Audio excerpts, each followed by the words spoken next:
নির্বাচনের স্পষ্ট বার্তা চায় বিএনপি, ডক্টর ইউনূসের সঙ্গে সাক্ষাতের সিদ্ধান্ত। ওবায়দুল কাদেরকে খুশি করতে ভাষান্তরকে হাতে তুলে দেন সাবেক এপি মিতা। এবং সর্বশেষ জানাবো ঢাকা সহ 5 বিভাগে বজ্রবৃষ্টির আভাস। শুনছিলেন সংবাদ শিরোনাম, এবারে বিস্তারিত। নির্বাচনের স্পষ্ট বার্তা চায় বিএনপি, ডক্টর ইউনূসের সঙ্গে সাক্ষাতের সিদ্ধান্ত। জাতীয় নির্বাচনের সুনির্দিষ্ট রোডম্যাপ নিয়ে বিএনপি নেতারা অন্তর্বর্তী সরকারের প্রধান উপদেষ্টা ডক্টর মোহাম্মদ ইউনূসের সঙ্গে সাক্ষাতের সিদ্ধান্ত নিয়েছে।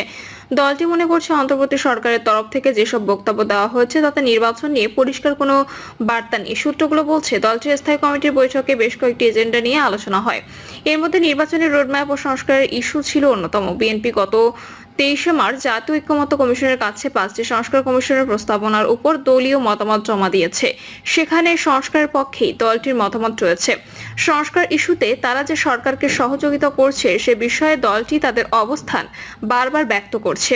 বিএনপি নেতারা মনে করেন সরকারের উচিত নির্বাচনের সঙ্গে সংশ্লিষ্ট সংস্কারগুলো দ্রুত সম্পন্ন করা এবং চলতি বছরের ডিসেম্বরের মধ্যে নির্বাচন অনুষ্ঠান করা। এছাড়া নির্বাচন কেন্দ্রিক যত সংস্কার প্রয়োজন সেগুলো সরকার এক অধ্যাদেশের মাধ্যমে করতে পারে।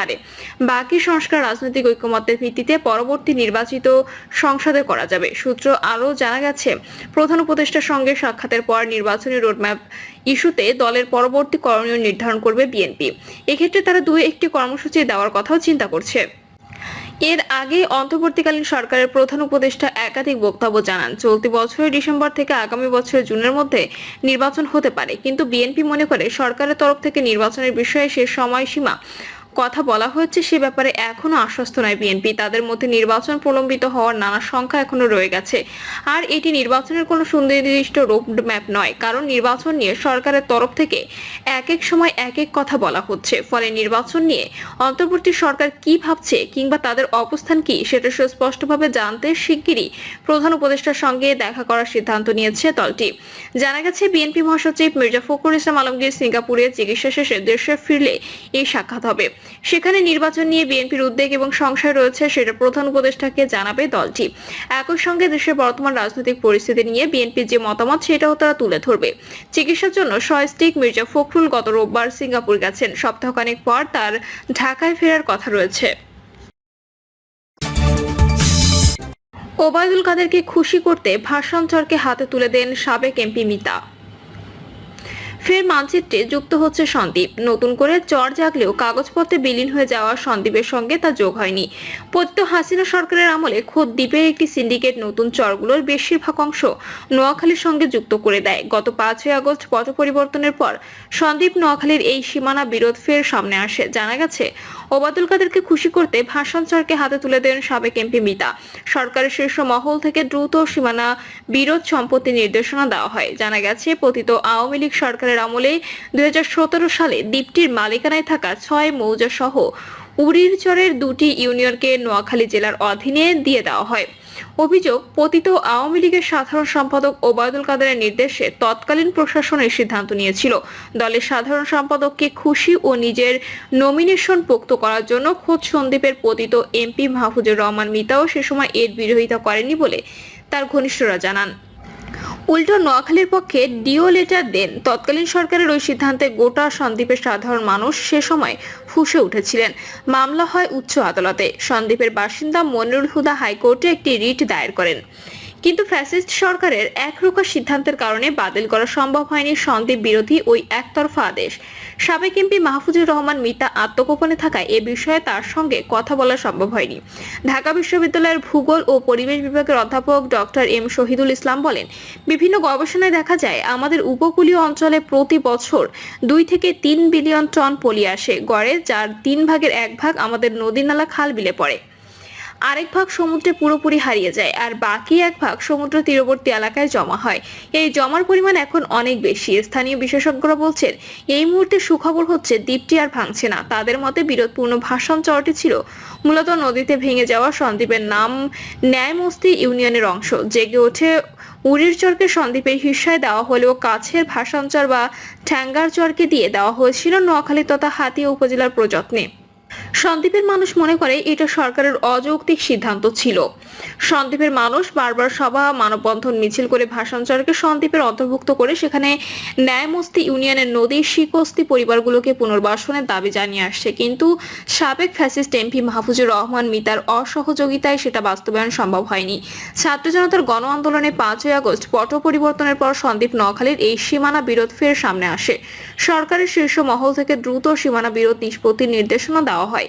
হাইকোর্ট এ বিষয়ে রুল নিষেধ জারি করে। এর পরিপ্রেক্ষিতে 2রা ফেব্রুয়ারি ভূমি সচিবের নেতৃত্বে একটি বৈঠক অনুষ্ঠিত হয়। ওই বৈঠকে চট্টগ্রাম বিভাগীয় কমিশনারকে বিরোধ নিষ্পত্তির দায়িত্ব দেওয়া হয়। 25শে মার্চ চট্টগ্রাম ও নোয়াখালী জেলার শীর্ষ কর্মকর্তাদের মধ্যে দ্বিতীয় বৈঠক হয়। চট্টগ্রামের অতিরিক্ত কমিশনারের সভাপতিত্বে ওই বৈঠক হয়। সভায় সীমানা সংক্রান্ত এই বিরোধ নিষ্পত্তির জন্য 2 জেলার জোনাল সেটেলমেন্ট অফিসারের সহযোগিতায় CSORS রেকর্ডে তুলনামূলক নকশার পেন্টাগ্রাফ করে সীমানা চিহ্নিত করে প্রতিবেদন দাখিলের নির্দেশনা দেওয়া হয়। 10 এপ্রিল এ বিষয়ে চূড়ান্ত সিদ্ধান্ত দেওয়া হবে। চট্টগ্রাম জেলা প্রশাসন সূত্রে জানা গেছে ইতোমধ্যে জোনাল সেটেলমেন্ট অফিসার চট্টগ্রাম তাদের রিপোর্ট জমা দিয়েছে। ওই রিপোর্ট অনুযায়ী বিরোধপূর্ণ ভাষাঞ্চল বা ঠেঙ্গারচরের 6টি মৌজার সন্দ্বীপের অংশ হিসেবে উল্লেখ করা হয়েছে। চট্টগ্রাম জোনাল সেটেলমেন্ট অফিসারের কার্যালয়ের চার্জ অফিসার ও জোনাল সেটেলমেন্ট অফিসারের নেতৃত্বে এই প্রতিবেদন তৈরি করা হয়। প্রতিবেদনে বলা হয়েছে বিরোধপূর্ণ ঠেঙ্গারচরের 6টি মৌজা যেমন ভাষাঞ্চর, শালিকচর, চর বাতায়ন, চর মোহনা, চর কাজলা ও কাওয়ারচরের CSORS এ পেন্টাগ্রাফ এবং আর্কাইভ GIS পদ্ধতি পর্যালোচনা করা হয়েছে। এতে দেখা গেছে ভাষাঞ্চলের 6টি মৌজা চট্টগ্রামের সন্দ্বীপ উপজেলা সীমানায় অন্তর্ভুক্ত মর্মে দৃশ্যমান হয়, কিন্তু দিয়ারা জরিপে এই 6টি মৌজাকে নোয়াখালী জেলার হাতিয়া উপজেলার অন্তর্ভুক্ত করা হয়েছিল। সব দিক বিবেচনা করে বিরোধপূর্ণ এই চরটি সন্দ্বীপ উপজেলার অন্তর্ভুক্ত মর্মে প্রিয়মান হয়। সন্দ্বীপ উপজেলা নির্বাহী কর্মকর্তা রিগান চাকমা বলেন, 10 এপ্রিল বৃহস্পতিবার 2 জেলার সেটেলমেন্ট অফিসারের দেওয়া রিপোর্ট নিয়ে বৈঠক হবে। ওই বৈঠকে বিরোধ মীমাংসা নিয়ে চূড়ান্ত সিদ্ধান্ত আসতে পারে। তিনি বলেন যে ভাষাঞ্চল নিয়ে এই বিরোধ সেটি সন্দ্বীপ থেকে মাত্র 2 কিলোমিটার দক্ষিণ পশ্চিমে অবস্থিত। অপরদিকে হাতিয়া থেকে 20 কিলোমিটার দক্ষিণ পূর্বে অবস্থিত। 1954 সালে এটি নোয়াখালী থেকে আলাদা হয়ে যায়। পরে 1955 সালে সন্দ্বীপের গেজেটভুক্ত হয়। গেজেটে সন্দ্বীপের 7টি মৌজার কথা উল্লেখ থাকলেও নদী ভাঙনের ফলে বর্তমানে 38টি মৌজার অস্তিত্ব রয়েছে। উড়িরচরের কিছু মৌজা ও সাগরের ভাঙনে একেবারে বিলীন হয়ে গিয়েছিল। 2003 সালের পর থেকে এসব জায়গায় আর নির্বাচন করা যাচ্ছে না। তার মতে 2014 সালে সন্দ্বীপের 1050 হেক্টর জমিতে বনায়ন করা হয়েছে, যার অনুকূলে গেজেট আছে। কাজেই এটা স্পষ্ট ভাষাঞ্চল সন্দ্বীপের অংশ। নোয়াখালী জেলা চার্জ অফিসার মোহাম্মদ সরওয়ার উদ্দিন বলেন, CSORS বিশ্লেষণ করে ভাষাঞ্চল হাতিয়া অংশে পাওয়া যায়নি। সন্দ্বীপের সহকারী settlement officer SB Bimalendu Das বলেন, ভাষাঞ্চলের 6টি মৌজাকে গুগল ম্যাপের কোঅর্ডিনেট করলে এটি সন্দ্বীপের অংশ বলে প্রতীয়মান হয়। গুগল ম্যাপের দূরত্ব পরিমাপে ভাষাঞ্চল সন্দ্বীপের নামস্তি মৌজা ম্যাপ থেকে মাত্র 1 কিলোমিটার দক্ষিণে অবস্থিত, আর হাতিয়া থেকে 21 কিলোমিটার পূর্বে অবস্থিত। কাজে এটি সন্দ্বীপের অংশ। সন্দ্বীপ ডেভেলপমেন্ট ফোরামের সভাপতি নুরুল আক্তার বলেন, চট্টগ্রামের সঙ্গে ফেরি সার্ভিস চালু করা বর্তমান অন্তর্বর্তী সরকারের এক অভূতপূর্ব উদ্যোগ। ফেরি সার্ভিস চালু হওয়ায় সন্দ্বীপ ঘিরে দেশি বিদেশি বিনিয়োগকারীরা ইতোমধ্যে নানা চিন্তাভাবনা ও পরিকল্পনা শুরু করেছেন। এখানে এখন বড় বড় শিল্প কারখানা গড়ে উঠবে। তিনি বলেন, সন্দ্বীপে গভীর সমুদ্র বন্দর স্থাপন করে গোটা বিশ্বের সঙ্গে সন্দ্বীপকে সংযুক্ত করা সম্ভব।